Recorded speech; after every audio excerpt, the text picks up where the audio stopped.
Oke, assalamualaikum warahmatullahi wabarakatuh. Selamat pagi semuanya dan salam sejahtera untuk kita semuanya ya. Alhamdulillah pada kesempatan hari ini kita masih bisa bertemu ya dalam mata kuliah trigonometri pada pertemuan kedua. Kemarin kita telah membahas terkait dengan sudut dan satuannya. Untuk hari ini kita akan berbicara terkait dengan perbandingan trigonometri ya pada segitiga siku-siku. Di sini teman-teman pasti sudah paham dan juga sudah mengetahui bahwa dalam segitiga siku-siku itu ada suatu perbandingan yang dapat kita nyatakan dalam perbandingan trigonometri. Nah, di sini yang perlu kita bahas adalah atau yang perlu kita ketahui bahwa perbandingan trigonometri pada segitiga ABC yang ada di situ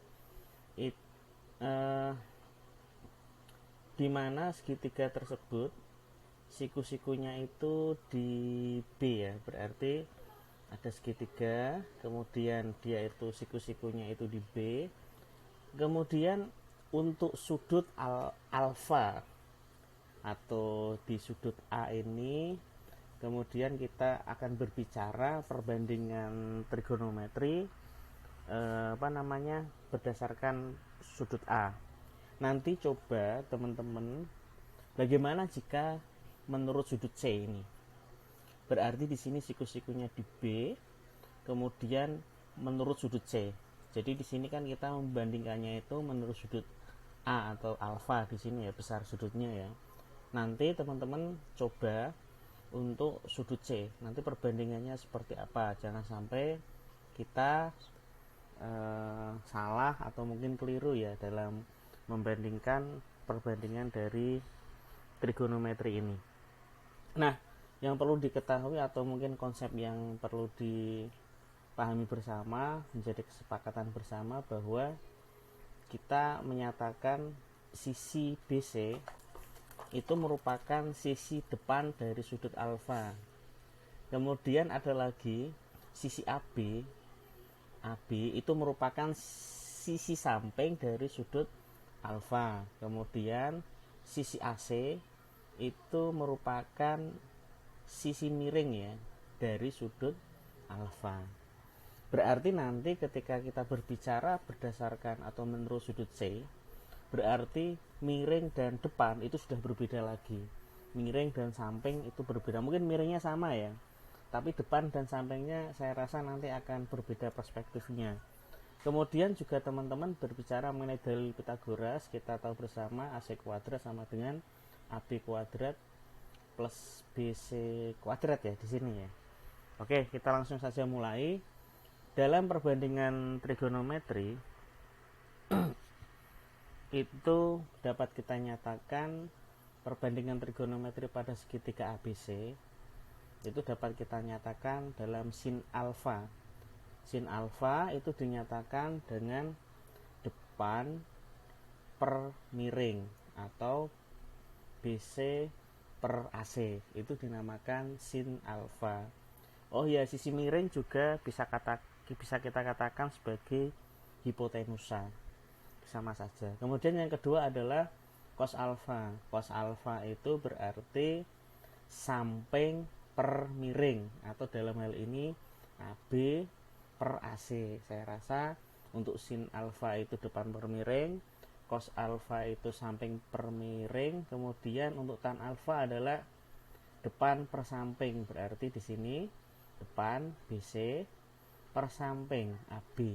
Atau mungkin dulu waktu SMP atau SMA ya, berarti sin itu demi, cos itu sami, untuk tan itu desa ya. Kemudian dari perbandingan tersebut bisa kita peroleh suatu perbandingan yang baru atau identitas yang baru, bahwa ketika kita berbicara mengenai tan alfa itu sama dengan BC per AB, itu bisa kedua nilai ini antara pembilang dan penyebut itu kita bagi sama-sama dengan AC. Hasilnya nanti kan sama ya, itu kita sama-sama bagi dengan AC. BC per AC dibagi AB per AC. Nah, sementara BC per AC itu sama dengan sin alfa dan AB per AC itu sama dengan cos alfa. Maka tan alfa itu bisa kita nyatakan dengan sin alfa per cos alfa. Nah, itu ada rumus untuk perbandingan, itu tan alfa sama dengan sin alfa per cos alfa. Jangan sampai lupa. Mungkin ada yang mau tanyakan. Saya rasa nanti kalau misal mau ditanyakan, kita bisa diskusikan di grup WA atau mungkin kita bisa diskusikan di Spada. Untuk selanjutnya adalah selain untuk sinus, kosinus dan kotangen, dalam perbandingan trigonometri pada segitiga ABC juga kita berbicara mengenai kosekan alfa. Kemudian ada sekan alfa dan juga ada kotangen alfa. Di sini untuk kosekan alfa ketika kita akan membandingkan miring per depan. Ini AC per BC itu kosekan alfa. Nah, saudara bisa melihat bahwa di sini kan miring per depan itu sama saja dengan ketika kita berbicara miring per depan ini ya, tapi ini dibalik ya. Oh, berarti kosekan alfa itu sama dengan seper sin alfa. Kemudian untuk sekan alfa itu miring per samping.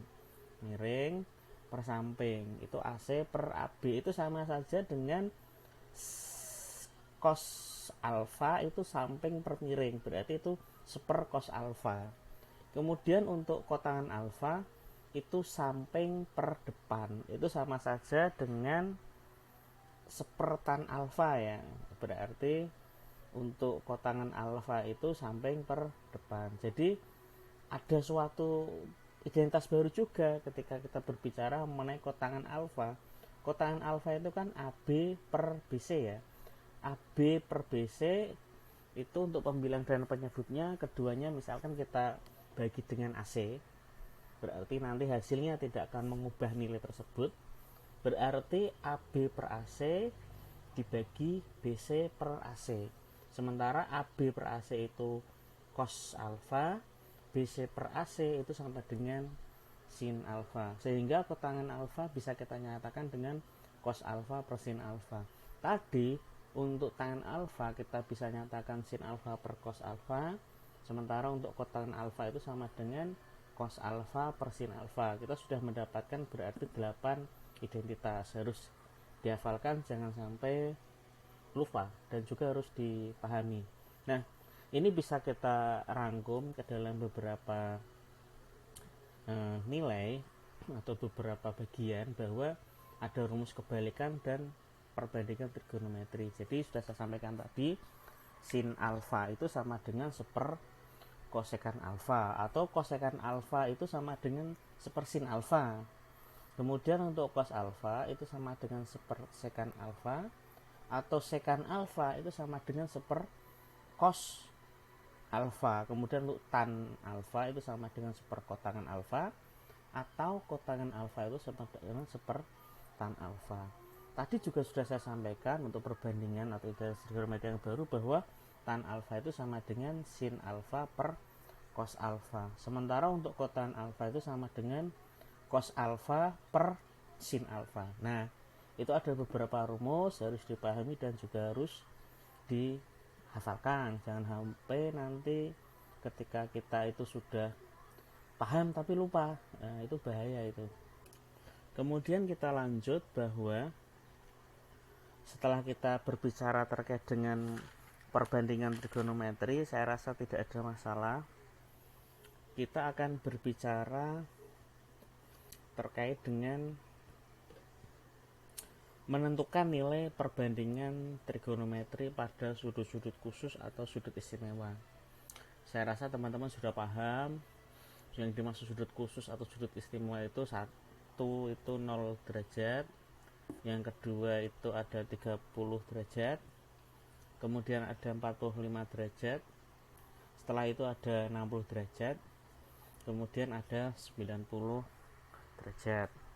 Kemudian nilainya itu juga sudah paham, untuk 0 derajat itu ada berapa, untuk 30 derajat itu ada berapa, kemudian untuk 45 derajat itu juga ada berapa.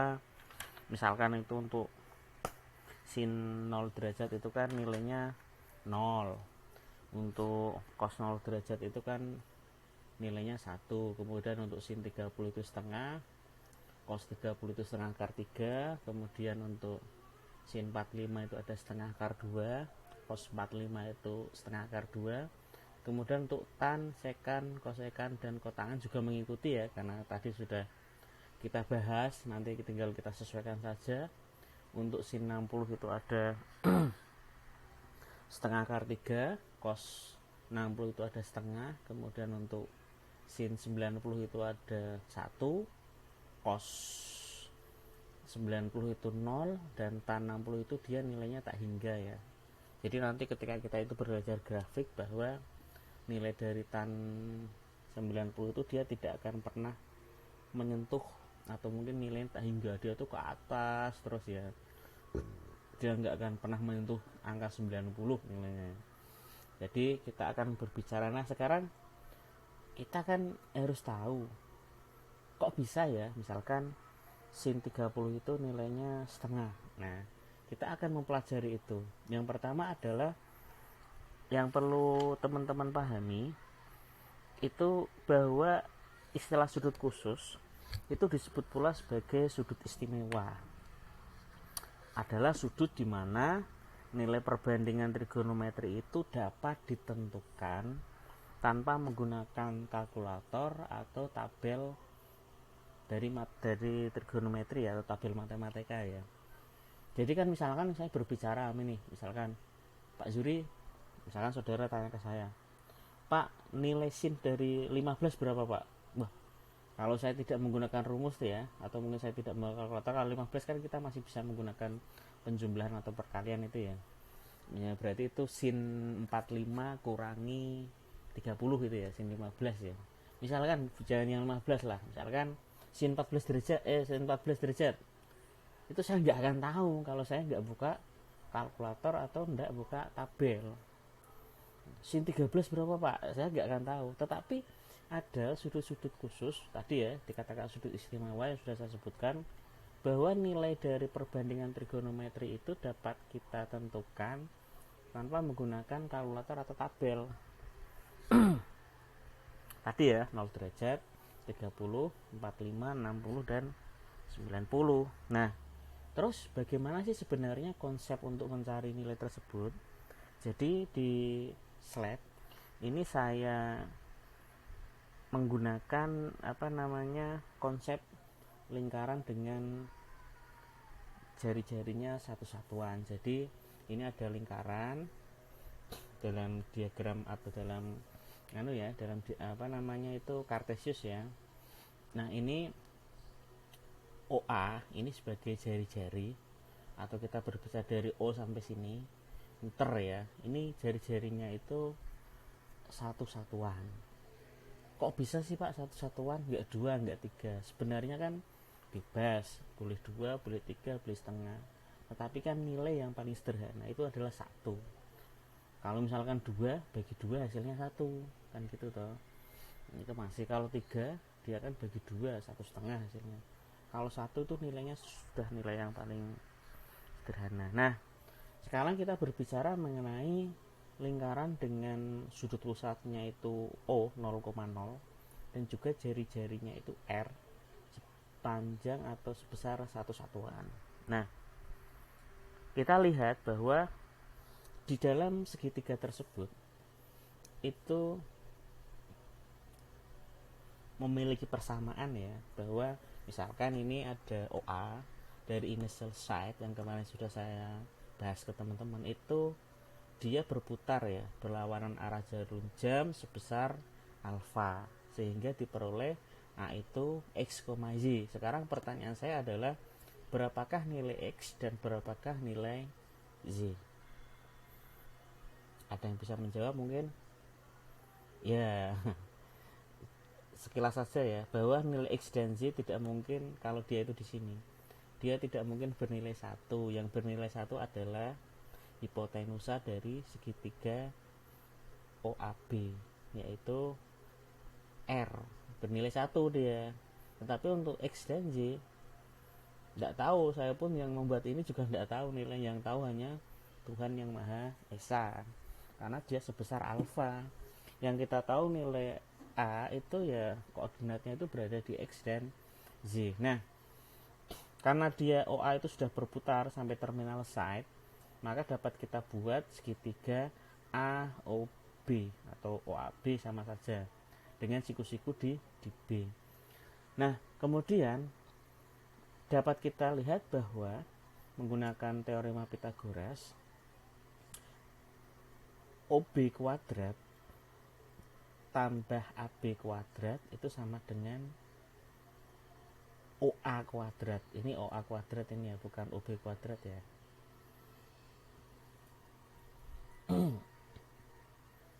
Nah, OB kuadrat tambah AB kuadrat sama dengan OA kuadrat. Nah, nilai dari OB kuadrat itu kan X ya. Dia kan OB itu kan dia di sini X kuadrat tambah AB kuadrat itu Z kuadrat itu bernilai R kuadrat. R kuadrat itu adalah bernilai 1. Maka X kuadrat tambah Y kuadrat itu adalah bernilai 1. Nah, sekarang kita lihat bahwa titik A itu berada pada kuadran 1, teman-teman ya. Ini 1, 2, 3, 4.